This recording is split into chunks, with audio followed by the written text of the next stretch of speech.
Bonjour à tous et bonjour à toutes et bienvenue au Gaming Reims 2018. C'est un réel plaisir de vous retrouver pour cette seconde édition. Et aujourd'hui, je suis accompagné par le Doc. Coucou, c'est moi, c'est le Doc, j'espère que vous allez bien. Ça va bien? Ça va très bien. Content d'être là? Et toi? Bah oui, super content, c'est la deuxième édition, c'est la deuxième fois que je viens et c'est toujours un plaisir.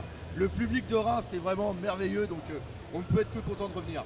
On va un petit peu parler de ta chaîne YouTube, One Piece Passion. Oui, bien, t'as lu tes notes? Oui, j'aime bien préparer mes interventions. Mais on va aussi parler de l'exposition et aussi des quelques surprises que tu as un petit peu rapportées. N'est-ce pas? Oui, toujours des petites choses, ça fait toujours plaisir. Le but des expos, c'est que quand les gens viennent, je veux qu'il y ait des étoiles dans leurs yeux pour que ça rappelle les souvenirs. Et on amène toujours des petites pépites et on essaie toujours, d'une convention à l'autre, d'amener des choses différentes. Par rapport justement à One Piece Passion, ta chaîne, elle existe depuis combien de temps? Alors la chaîne existe depuis 3 ans, ça fait quand même pas mal de temps. Et il faut savoir que juste avant, j'avais fait une autre chaîne qui s'appelait Artbook Passion, d'où le mot justement passion. Et elle avait beaucoup plus de temps. C'est-à-dire que j'ai commencé sur internet il y a presque 8 ans. Ça commence à faire. D'ailleurs, il y a des poils blancs qui commencent à pousser. En âge internet, ça fait beaucoup. En âge internet, ça fait vieux, ouais. Alors, ta passion pour One Piece, on en parlait un petit peu tout à l'heure, ça date de 2003. Oui. Qu'est-ce qui a fait que tu es plongé dans cet univers? Alors ce qui se passe c'est que One Piece, j'ai pas été fan tout de suite de One Piece. Il y a bien sûr eu toutes les générations d'avant. De toute façon, on en a parlé un petit peu. On a eu bien sûr la génération Club Dorothée, on a eu Dragon Ball, Saint Seiya, Ken le Survivant, Olive et Tom, Nicky Larson. Ça a été pour moi une vraie vague. Et après, il y a eu un creux. Et après, moi j'ai commencé par Naruto. Et après en 2003, je me suis vraiment mis à One Piece et j'ai accroché à partir de certains arcs, l'arc par exemple de Drum, et ça a vraiment été des émotions. Je pouvais rigoler, je pouvais pleurer, je pouvais triper sur les combats et c'est devenu vraiment mon manga préféré. Il y a One Piece et après il y a les autres. C'est surtout l'histoire, le développement qui t'attire dans l'œuvre. La narration que met en place Ishiro Oda est incroyable. Ça fait 20 ans que One Piece existe et on arrive encore à être surpris. C'est quelque chose de dingue. On va parler un petit peu de l'exposition. Tu as apporté quelques petites choses pour l'exposition qu'on peut retrouver directement sur le Gaming Reims au niveau du hall numéro 1. Tu peux nous en parler un petit peu? Comment est venue l'idée? Comment tu as développé tout ça? Sachant qu'en plus de One Piece, tu as rapporté des éléments issus de Dragon Ball. Ouais, voilà, c'est ça, c'est exactement ça. Alors ce qui se passe, c'est que l'histoire date de vraiment très longtemps. Quand j'étais au Canada, j'étais presque tout seul à aimer le manga. Et j'avais pour but de faire justement, d'essayer de promouvoir le manga un petit peu au Canada. Et j'ai voulu ouvrir un musée au Canada. Et quand j'ai commencé à faire quelques conventions, j'ai vu qu'il y avait tout le monde qui me passait devant, il n'y a personne qui regardait. Donc le projet est tombé à l'eau. Après, je suis revenu vivre en France. À partir de là, vu que je voulais venir à quelques conventions, j'aurais proposé les expos One Piece. Et à un moment, j'ai voulu faire quelque chose avec DB Times. DB Times, si tu me regardes, un petit coucou à toi. Et on a voulu faire quelque chose au niveau Dragon Ball. Et quand j'ai vu les gens qui regardaient les documents, qui regardaient les résines, qui regardaient les décors, je me suis dit, il y a vraiment quelque chose. Et j'ai ouvert mes vieux cartons. Et j'ai redécouvert du Saint Seiya, j'ai redécouvert du Olive et Tom, du Naruto. Et justement, je me suis dit, je ne vais pas rester que sur One Piece et on va essayer de faire rêver les gens sur aussi d'autres petites expos. Et l'année prochaine, on va fêter les 20 ans de Naruto. Donc pourquoi pas justement faire des petites choses comme ça.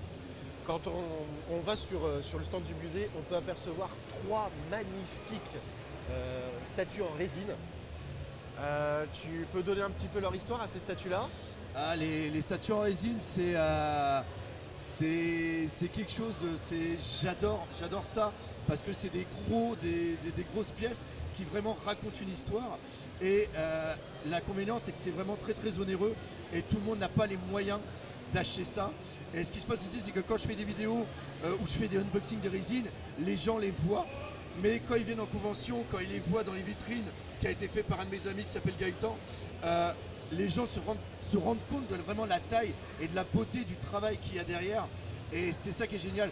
Ça vient encore une fois apporter un plus. Et le but, c'est de ne pas mettre des résines devant comme ça, il y a toute une histoire, c'est-à-dire que la résine qui est devant, derrière il va y avoir des documents qui vont être en relation, il y a toute une harmonie qu'on essaie de mettre en place, et là j'ai pas pu en prendre parce que j'avais pas la place pour pouvoir les exposer, mais il y a des décors qui sont faits par certains de mes amis, il y a Hit et il y a aussi Jérôme qui font partie de la Stand Factory. Ils m'ont fait un décor de fou, ils m'ont fait un Pika qui est énorme. Il y a aussi Glad qui m'a fait un Going Merry qui fait 2 mètres de long sur 2 mètres de haut. Enfin, c'est des trucs de fou que les gens viennent voir, et c'est un travail de titan que les mecs ils font justement. Doc, Oui. on va arriver malheureusement vers la fin de notre interview, mais est-ce que par rapport à la convention, parce que le Gaming Reims, ça va devenir et ça devient de plus en plus important, tu as certainement fait beaucoup de conventions dans ta vie. Est-ce que tu n'aurais pas une anecdote, un événement farfelu qui te serait arrivé au cours de ton passé en convention, partout en France ou ailleurs? Alors à Gaming Reims, quand je vais en convention, j'ai toujours des cadeaux qui sont un petit peu liés au coin. Et il y a une personne qui est venue, et il est venu avec 3 bouteilles de champagne. C'était vraiment excellent. Oui, mais ça c'est normal chez nous. Ça c'est génial, ça m'a fait hyper plaisir. Mais ce que je retiens vraiment des conventions, c'est de voir des personnes de tout âge. Et ma communauté s'identifie beaucoup à moi. Et je vais avoir une communauté qui va être quand même assez âgée. On va être dans le 25 jusqu'à 50 ans. Et des fois, il y a des gens qui viennent me voir en convention, ils sont là avec des enfants. Et je vais vers les enfants. Et en réalité, les enfants ne me connaissent pas du tout. Et c'est les parents qui me disent non, c'est nous. Et on va passer du temps. On va en convention, j'aime bien être avec mon musée parce que mon musée me permet de rencontrer les gens et surtout me permet de leur parler. Et on va passer un quart d'heure, une demi-heure à parler. On va être réunis autour d'un truc. Et souvent, je finis les conventions où j'ai plus de voix du tout. Et là, justement, c'est bien de faire l'interview juste là parce que ça me permet d'encore avoir de la voix. Et franchement, je tiens à remercier la Gaming Reims parce que l'année dernière, c'était leur première convention. Et pour une première convention, ils ont été d'un professionnalisme parce qu'il y a tout l'arrière qu'on ne voit pas. C'est-à-dire l'hébergement des gens, le contact au niveau des mails, et franchement, le taf. Il est incroyable et je suis super content d'être venu cette année. Et franchement, je suis sûr qu'il y aura au moins 10 éditions de cette convention parce qu'ils sont vraiment top. Donc voilà. Merci Doc. De rien, c'est un plaisir de t'avoir à mes côtés. On te retrouve au niveau du hall numéro 1. C'est l'exposition One Piece et Dragon Ball.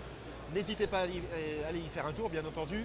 Allez à la rencontre de Doc, c'est vraiment un personnage formidable. Il va vous faire vivre des choses exceptionnelles. Vous aurez, comme il a très justement indiqué il y a quelques secondes, vous allez avoir des étoiles dans les yeux et c'est le principal.